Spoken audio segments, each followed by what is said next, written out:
And then today we are reacting to innocent cartoons with disturbing origins.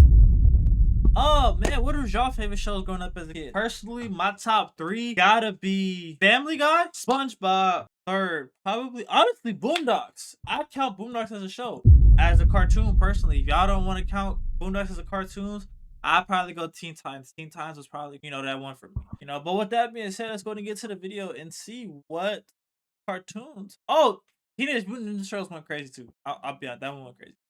But let's go and get to the video and see what have for kids. And in this video, we're going to uncover them. These are cartoon characters with disturbing backstories. We'll start with letter cases and work our way to the most shocking. So my goal this year, guys, is to increase our uploads without sacrificing quality, but I'm not going to lie, it's harder than I imagined, but I'm not going to give up. So something that would help a ton is if you guys could subscribe, and I promise to do my very best to make the best videos I can for you guys. I'm Visual Venture, and you are awesome. Peter Pan. Appreciate that, man. The world calls Peter Pan a hero, but is he really? In the original story, he ends innocent people. Most people think he's a good guy because of the way Disney portrays him. The cartoon was a hit, making $87 million on a $4 million budget. But Disney's cheerful movie doesn't match the original character. The real story was written by J.M. Barrie in 1904. That's over 100 years ago. Barrie was obsessed with the concept of eternal boyhood, so he wrote Peter Pan, the story of a boy who stayed young forever. But it wasn't a celebration of childhood. The story was about fear, about what happens when someone is so terrified of growing up that they will do anything to stop it. The story began with Peter flying through the streets of London. He was searching for kids to take to Neverland.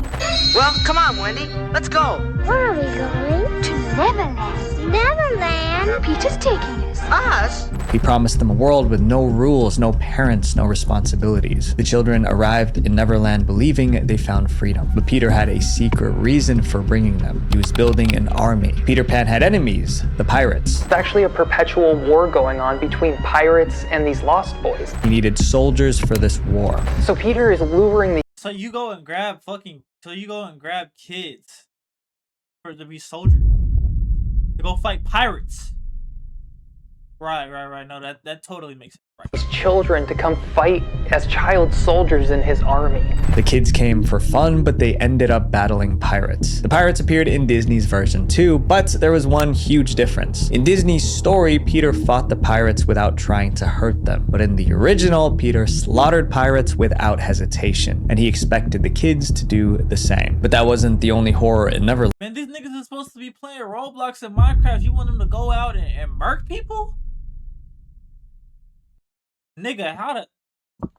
Peter didn't want adults there. Neverland was meant to be a land of eternal youth, but children can't stop themselves from growing, and when they did, Peter dealt with them. Here's a quote from Barrie's original work. When they seem to be growing up, which is against the rules, Peter thins them out. Thins them out was a polite way of saying something extreme. Peter ended anyone who grew up. And that's the trick of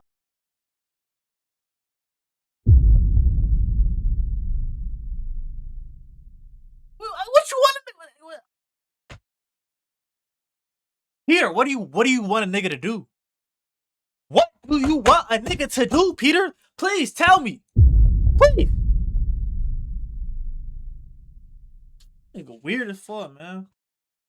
Neverland is the reason you don't age in Neverland is either because the pirates kill you or Peter does. In Peter's twisted mind, he was protecting the magic of childhood by any means necessary. When the old batch of kids was finished, Peter didn't mourn. He simply flew back to London to find replacements, and the cycle started again. Disney knew this part of the story, but they hid it. They turned a villain into a hero and made Peter Pan a beloved childhood character. The creator of this next cartoon later regretted. Winnie the Pooh.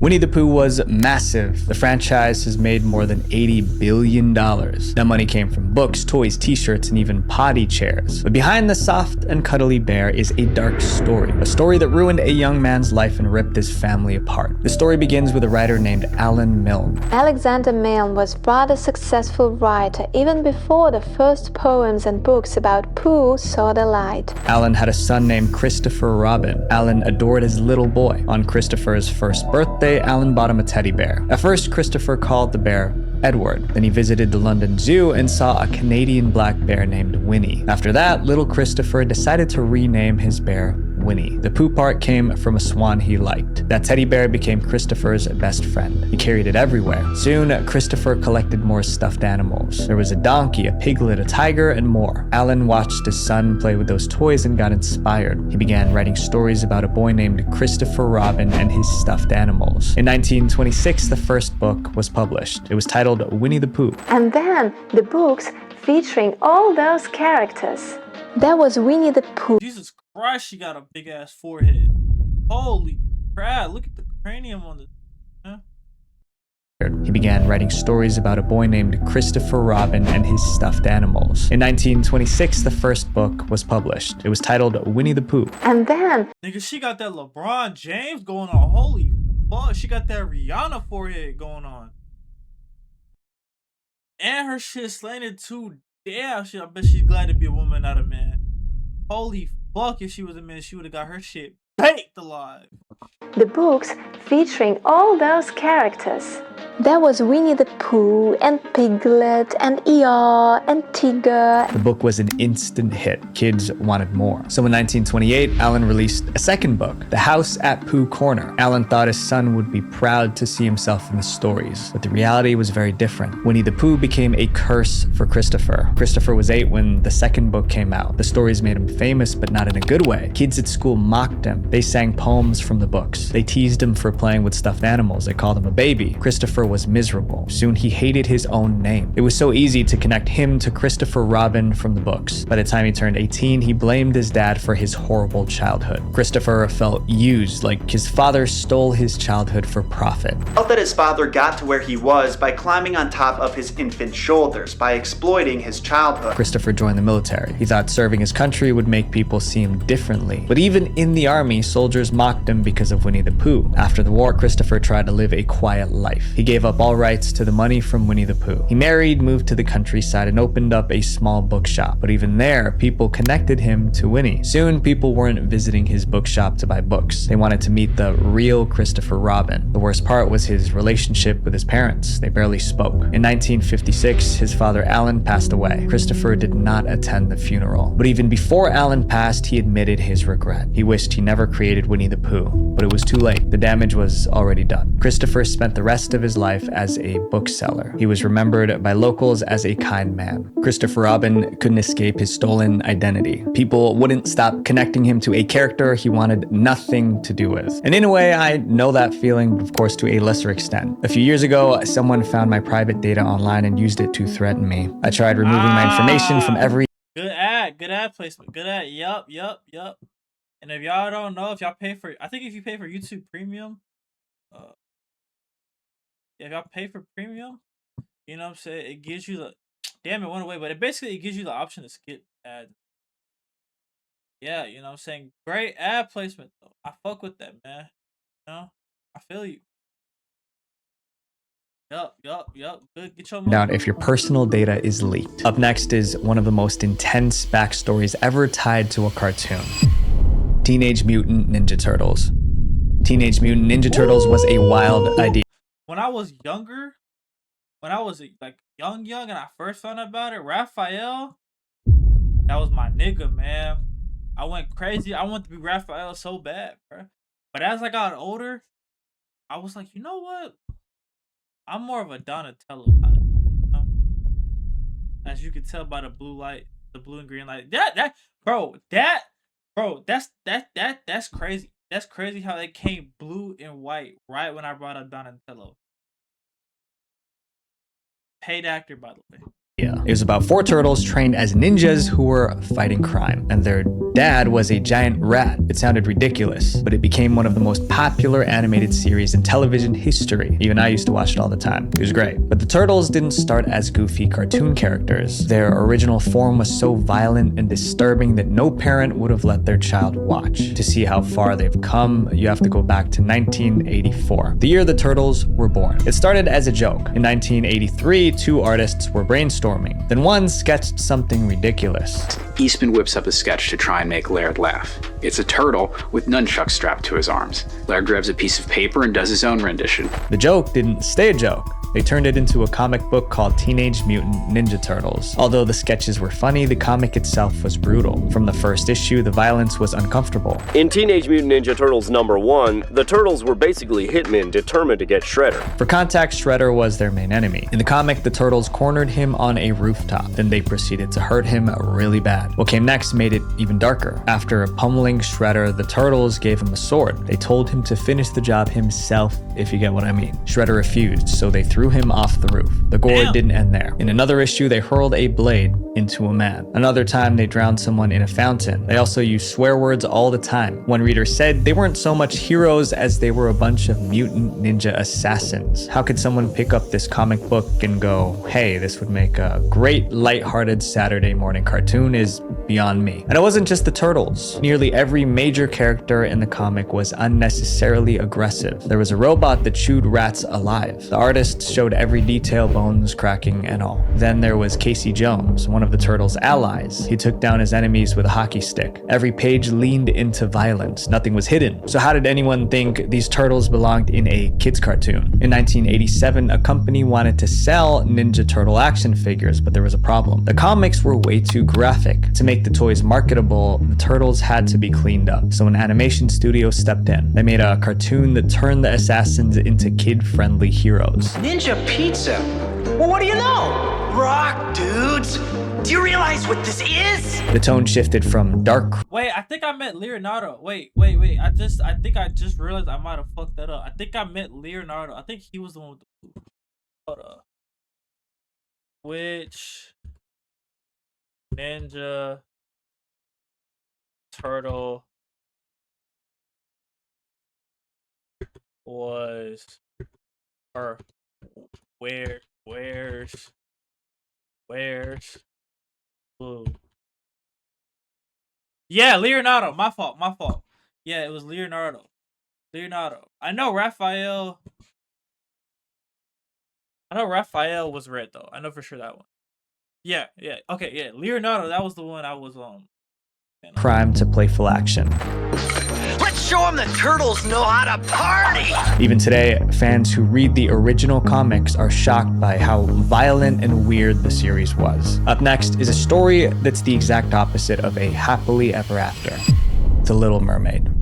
Disney's Little Mermaid can be summarized in one line. True love always wins. The main character, Ariel, got everything she wanted. She became human, married the prince, and enjoyed her life. But the original tale from 1836 was the opposite. The Little Mermaid was miserable throughout the story, and in the end, she passed away sad and alone. The original begins just like Disney's. A young mermaid saves a prince from drowning. She falls in love with him, and she wants to leave the sea to live on land with the prince. But the problem is obvious. As a mermaid, she doesn't have legs, which means she can't move on land. Her only option is to go to the sea witch for help. The witch makes her an offer. At her, saying that she will give her a potion which needs to be drunk at the shore before sunrise. It will give her legs, but it will come with excruciating pain. The mermaid will become human, but she will lose her voice. She will never sing or speak again, and every step she takes will feel like walking on glass. That's not even the worst part of the deal. Prince doesn't marry you, you will not get your soul. And the morning after he marries another, you will die and become sea foam. I ain't gonna lie though, he would be a hoe ass nigga. What do you mean? If she saved your life, I feel like the least you could do is marry her, because it's not even like she was ugly. You know what I'm saying? She was low-key fine. So yeah, how you gonna say, yo, appreciate you for saving my life, but I'm gonna go ahead and get married to Vanessa over here. Come on, man.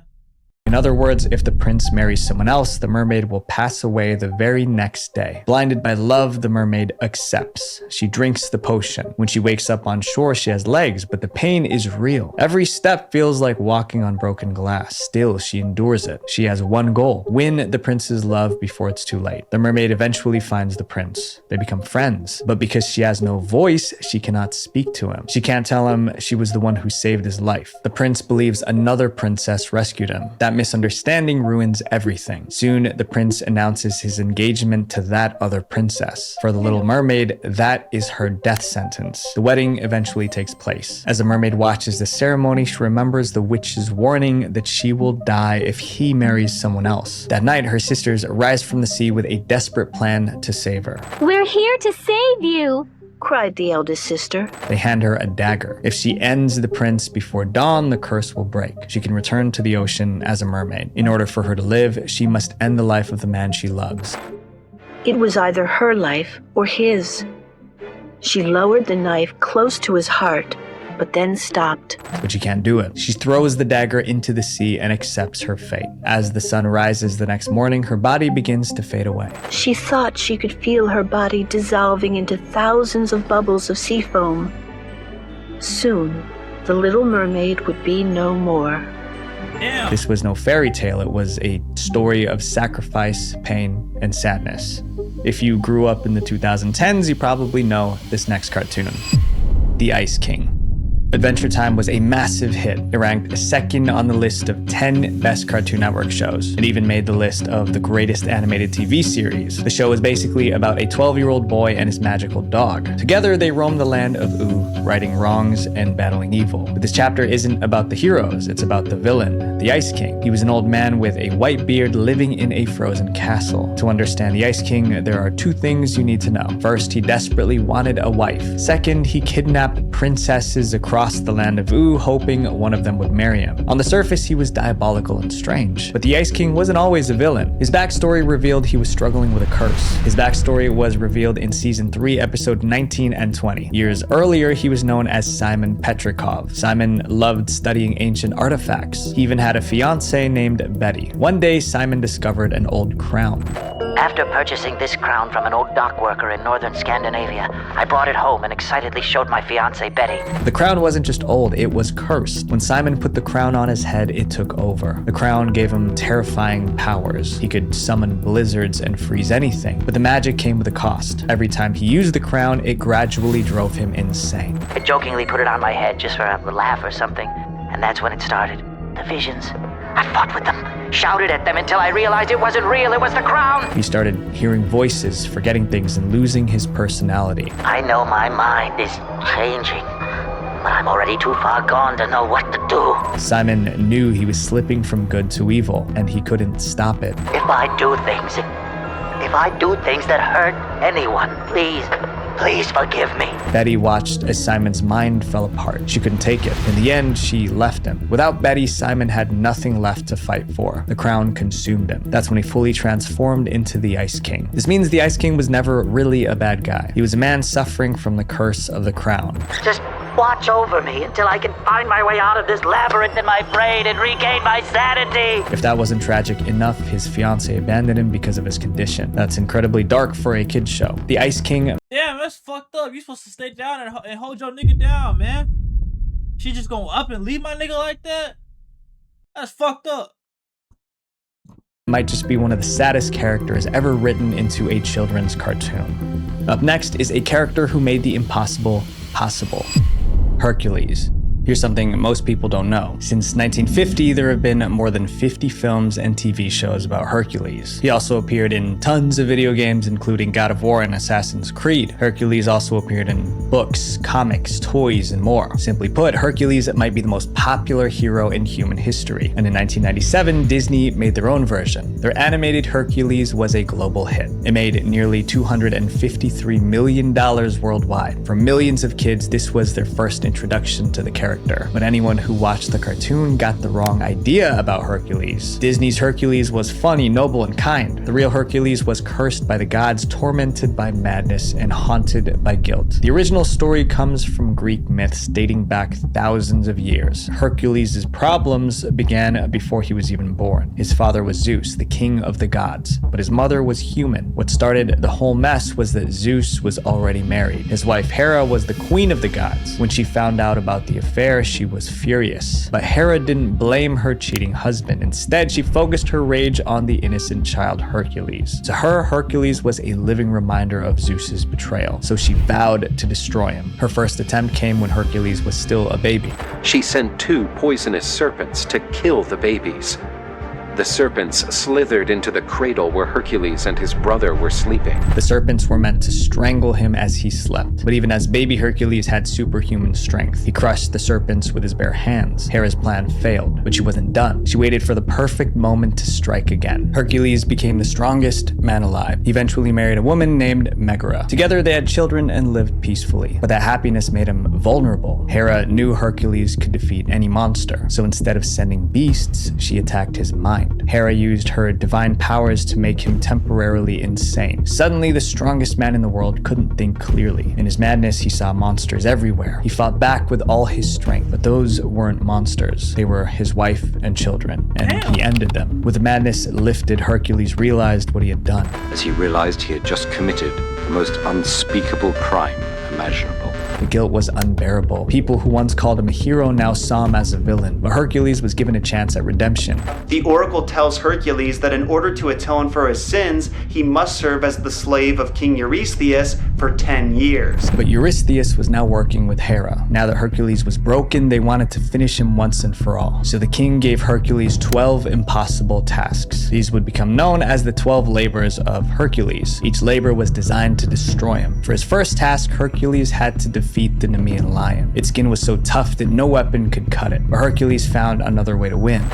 But Hercules cornered the lion in its dark cave, stunned it with a club, and strangled it with his bare hands. Second task was worse. He had to slay the Hydra. It was a massive serpent with many heads. Cut off one and two more grew back. So how did Hercules defeat this creature? Each time he cut a head, he burned the wound shut so it wouldn't grow back. One by one, Hercules completed all 12. But no matter how much he accomplished, the guilt never left him. After the 12 labors, Hercules was worshipped as a hero, but he was still unhappy. Later, he tried to rebuild his life. He remarried, but tragedy found him again. His new wife was tricked into giving him a poison cloak. When Hercules put it on, the fabric burned him. The pain was unbearable and he couldn't take it off. So Hercules did something extreme. He threw himself into the fire. After being completely consumed by flames, Hercules' spirit ascended to heaven.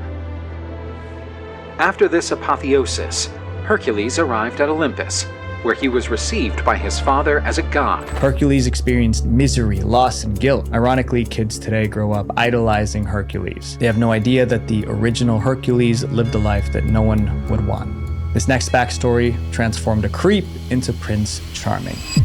Sleeping Beauty. Almost everyone knows the story of Sleeping Beauty. A princess falls into an enchanted sleep. A prince kisses her, breaks the curse, and they live happily ever after. But Disney didn't create that story. They took it from a 1634 Italian book titled Sun, Moon, and Talia. It wasn't a fairy tale. It was a creepy story no child should ever hear. In the original, the princess wasn't named Aurora. She was called Talia. When Talia was born, her father received a prophecy about her future.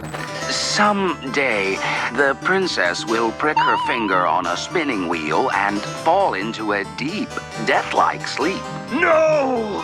And that prophecy came true. Talia grew up, pricked her finger, and fell into a never-ending sleep. Her father was devastated. Instead of searching for a cure, he abandoned the castle and left her behind. Years passed. One day, another king stumbled upon the empty castle. Inside, he found Talia. Wait, nigga, how do you just leave your daughter? I understand she's in a coma, but like, nigga, how do you just leave her and just go to another castle? Like, that's some whole ass shit. She was unconscious and helpless, and she was beautiful. Here's where the story takes a turn Disney could never touch. The king didn't try to wake her with a kiss. He took advantage of her, then he left. Talia became pregnant. Months passed, and she gave birth to twins while she was still asleep. Lucky for her, some fairies, like the ones in the movie. Nigga, how do you, like, if you're sleeping, how do you even push one baby out of your, let alone two of them motherfuckers?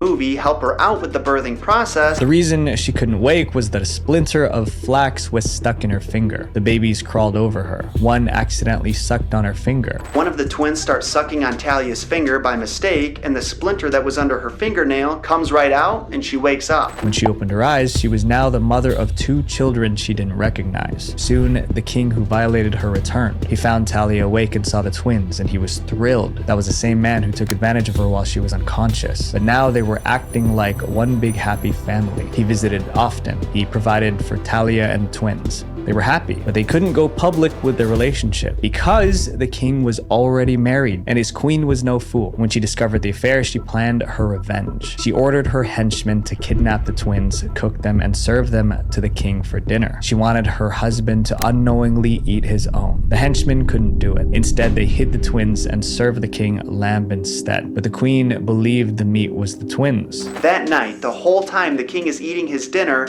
the queen keeps saying weird, creepy stuff to him. Eventually, her scheme was exposed. The queen was executed, and the king married Talia. Somehow, this was considered a happy ending in 1634. Holy fuck, you know, this is fucked up all around, you know what I'm saying? The fact that he did what he did to Talia, and then Talia just woke up and was just like, oh shit, I guess I have 2 kids. I don't know where these motherfuckers came from, but hey, you know, fuck it, let's do it. He completely overhauled the story, and that's how we got the version of Sleeping Beauty we know today. But ironically, the film didn't land the way Disney hoped. It was a box office bomb. The studio lost around $900,000, which is about $9.7 million today. The failure was so devastating that Disney didn't release another princess movie for many years. Up next is the story of the first Disney princess, Snow White. In 1937, Snow White was the first full-length animated film in the US. It took over 750 artists more than 3 years to complete, but the hard work paid off. The movie was a huge success. However, it might not have been a hit if Disney followed the original story. The real story of Snow White was violent and grotesque. Disney's version was adapted from the Brothers Grimm. In that story, the queen wasn't just jealous of Snow White, she wanted to eat her. She ordered a huntsman to take Snow White into the woods. But no, my camera apparently overheated, guys. So for the rest of the video, we're gonna do, unfortunately, no face cam. And Ender, but she also gave him one more instruction. She asked him to bring back Snow White's lungs and liver. The huntsman couldn't do it. He let her go. Then he took the organs of an animal to the queen, and the queen actually salted and ate them. Not only did she think Snow White was dead, she thought she ate her lungs and liver. The story continued. Snow White found the dwarf. I would but how do you even think to do something like that? Give me the lungs and the liver of my bro. That's different, bro. King Von, shit. He don't got nothing on her. Dwarves in the woods. The queen discovered she was still alive, and she tried to end Snow White over and over again, but each time she failed. Finally, the queen tricked Snow White into eating a poisoned apple, and she passed away. Here's where the prince enters the story, but he wasn't the charming hero Disney showed. The dwarfs placed Snow White in a glass coffin. The prince saw the funeral and fell in love with her lifeless body. He begged the dwarves to let him take her to his castle. The dwarves agreed. While the coffin was being moved, the servants stumbled. The glass case shifted. A piece of the poison apple dislodged from her throat. Snow White coughed and came back to life. Snow White didn't return to life because of magic kiss. It was an accident. Snow White married the prince. The queen was invited to the wedding. She didn't realize she was walking into a trap. Snow White wanted revenge. Inside the wedding hall, the guards grabbed the queen. Iron shoes were heated in fire. Then they forced the evil queen to wear the hot shoes. The queen was forced to dance in torment until she passed away. That was the true ending of Snow White. Disney knew this version could never work as a children's film, so they changed it, but the Grimm version still exists, available for anyone to read. This next case involves a girl who did the unthinkable. Cinderella. Cinderella is remembered as the girl who never got angry. In Disney's version, she lives with her wicked stepmother and stepsisters. They force her to scrub floors and do endless chores. But I just finished. Do them again. And don't forget the garden. Then scrub the terrace, sweep the halls and the stairs. But Cinderella never complains. She's an angel. Then a fairy godmother appears. Cinderella meets a prince, falls in love, and escapes her wicked stepmother. The original Cinderella was nothing like that. She wasn't a patient victim waiting for rescue. She took matters into her own hands, and her first victim was her stepmother. The Cinderella story told in 1634 was very different, and in that version, her name wasn't Cinderella. It was actually Zezola. She lived with her father and stepmother, who treated her like dirt, and she burned with anger. But no fairy godmother appeared. Instead, a woman named Carmesina poisoned Zezola's mind. Carmesina told her she could escape her misery by ending her stepmother. Once the woman was gone, Carmesina promised to marry Zezola's father. That would make her the new stepmom. Then they could be a happy family. Zezola agreed. She was still a child, but she was willing to take a life. She asked her stepmother to help her find a dress in a heavy wooden chest. When her stepmother bent inside, Zizola slammed the lid on her. It looked like an accident. Zizola's father never suspected her. After the funeral, she moved to the next step of the plan. Zizola pushed her father to marry Carmesina. He agreed. For a brief moment, Zizola believed her life would be beautiful. Instead, it got worse. At first, Damn. Carmesina Ain't that about a bitch? You know what I'm saying? What they be saying? The grass ain't always greener on the other side? kept her promise. She was kind to Zizola, but once she was secure in her new marriage, she revealed her true nature. She was meaner than the first stepmother. Carmesina moved 6 daughters of her own into the house. Suddenly, Zizola, or Cinderella, had 6 new stepsisters tormenting her daily. Zizola worked like a servant from sunrise to sunset. She unfortunately ended her stepmother hoping for a better life, but it was all for nothing. The story continued. There were supernatural events and all sort of weird situations, but the main parts were still there. Zizola attended a royal banquet. She left behind her glass slipper. The prince searched the kingdom for the girl whose foot fit the shoe. In the end, he found Zizola. It was a happy ending, but the road to it was paved with misery. One thing is certain, the real Cinderella is not a story of patience and kindness. It's about anger, revenge, and betrayal. 300 years later, Disney erased the disturbing parts. Zizola became Cinderella. Instead of a girl who ended her stepmother, she became the girl who never fought back. Today, almost no one remembers Zizola, the dangerous Cinderella. These characters. But man, with that being said, man, y'all let me know y'all thoughts on this situation in the comment section below. Let me know what you think the darkest cartoon story was. Hit that like button, hit that subscribe button, and I'd really appreciate it, man. And until next time, peace.